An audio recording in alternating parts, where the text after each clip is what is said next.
Hey, my name is Ethan Evans. I'm a postdoc in Eric Alm's lab. I'm going to be telling you about our collaboration with the Sontag lab on shaping the future of disease diagnostics. So for this project, we wanted to look at body fluids because they provide information on health throughout the body. And we wanted to use untargeted mass spectrometry-based metabolomics for our diagnostic platform. Now, when you think of diagnostics, it kind of invokes this notion of biomarkers or a small handful of, say, small molecules, which on the metabolomics front have had varying levels of success due to varying levels of sensitivity and specificity. In addition, by looking at only a small number of biomarkers, it discards information on thousands of other compounds, which may be of interest. The real outcomes of this project have been to demonstrate the utility of the full metabolomics profile over significant features through the biomarker approach, and also to begin the development of a new computational tool for metabolomics analysis and diagnostics.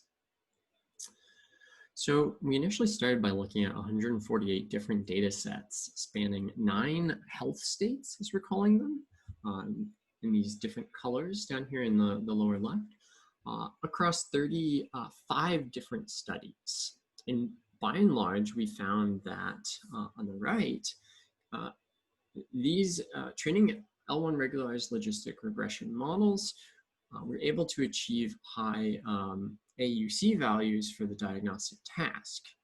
Now, a number of these were multi-class problems, and so it's important to note that a lot of the very low values for AUC actually come from trying to distinguish between two very close and oftentimes both generally healthy states, for instance, non-cancerous polyp versus a healthy individual. So by and large, we found that we could achieve rather high AUC values across many different diseases. Looking into our models a little bit more, we found that the majority of the models used significantly less than 50% of the significant features and made substantial use of non-significant features.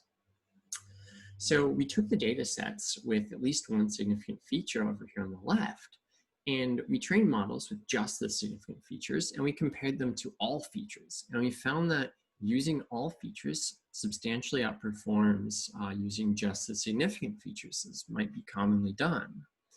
Now we pushed this even more. We removed the significant features and then retrained the models and found that by and large, we could maintain a relatively high model performance, albeit with some degradation in performance relative to all of the features, which would be expected.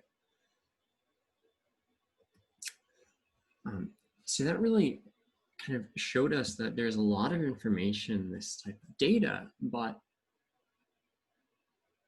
as we dug further and further in, we started to find there are a lot of issues in kind of the processing of the data, it giving spurious signals. And so we kind of wanted to start rethinking how all of this is being processed. So what I'm showing you here is kind of our initial method development, where we are looking at one data set that was just 1,100 compounds that were mixed in 2 sets of 5 replicates, where the second set had about 300 compounds spiked in at different concentrations so that we can get some different fold change values, while the remainder were kept constant. So kind of the TLDR for basically the results and where we are right now is that we're finding and also properly integrating, which you can see on the figure on the right, looking at the different ratioed compounds. These are the log fold change of the integrated peak areas. But we find that we're getting a lot of real features and we're minimizing spurious signals, which a number of other packages don't do. And so this is data that the authors presented, where they have targeted detection and then various untargeted methods, and ours is an untargeted method. And some of these are finding tens of thousands of different features. Our unoptimized alpha prototype version of this of our process is finding only 8,000 about features, 738 of which are true, and many of the others for which we can explain chemically what's going on. So this is giving us a lot of excitement to move forward with this type of project.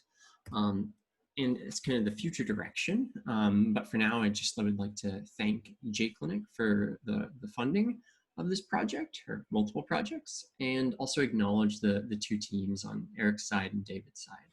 Thank you very much.